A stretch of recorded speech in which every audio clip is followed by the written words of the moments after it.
So I wanted to ask you, besides you had mentioned about training, possibly, I guess, with the provider, are there other, can you talk more about that initiative, or are there other initiatives that came out of this pilot program? Does anyone else want to jump in with kind of like maybe an outline of what the training, the core components were? Okay, so I think when we think about, you know, this training, like Dr. Habayeb said, like we really went to the stakeholders and you know, on a very, you know, on the ground level, ask them questions about what is it that you need? Like, do you know, basically, like, do you know what, you know, obviously people have heard of autism and know what autism is, but like, do you know what the resources are in the community, for example? Do you understand, you know, how you can help us to treat autism, or things that you can do to support children with autism across the DC area, right? Do you, for example, know where to refer, right? Like, it's on the educational side, when we think about, you know, autism, there are certain things that children are getting in the school system, but then there are other things that they might need medically to support. Like, one of the things that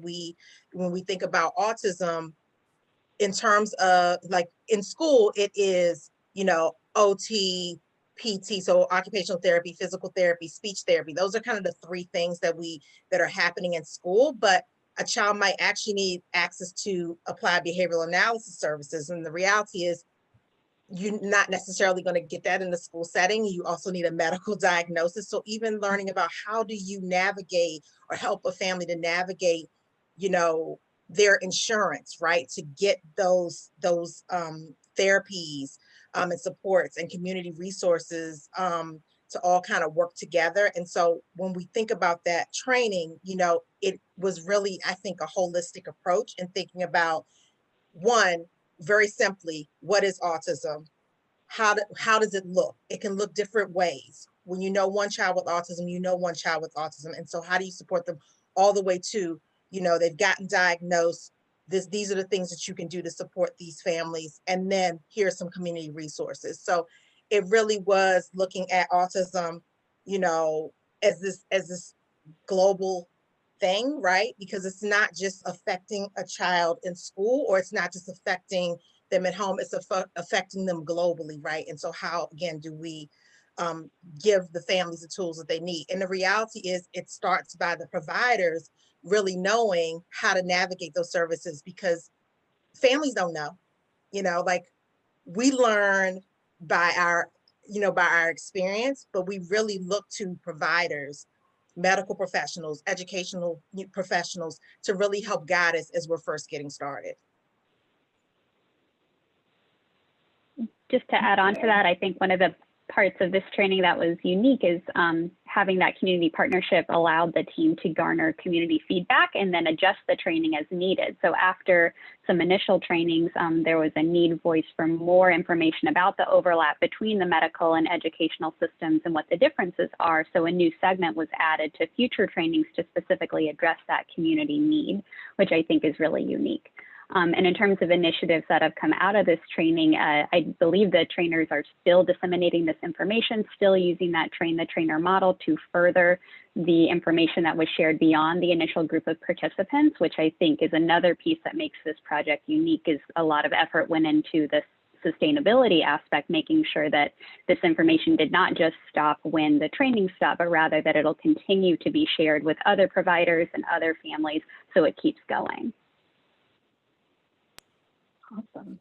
And another outcome that came from the study, and others can jump in about this, but one of the things we realized, as Yetta mentioned, is that a lot of these groups are working in silos and there isn't a lot of communication or collaboration among different groups that are doing this work. And so we were able to get some funding from the Children's Health Board to sort of continue building that cross-sector collaboration work. And we developed a group called the DC Autism Collaborative that just started this summer, that will allow us to kind of continue fostering these relationships with folks, continue to listen to what the needs are, and, you know, on a citywide level, work to address some of these things that we weren't able to totally wrap up by the end of this 1-year training.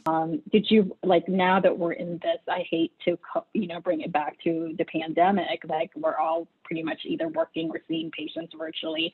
How has that affected your research study program? What are some of the challenges? What are some of the things that you workarounds, I guess?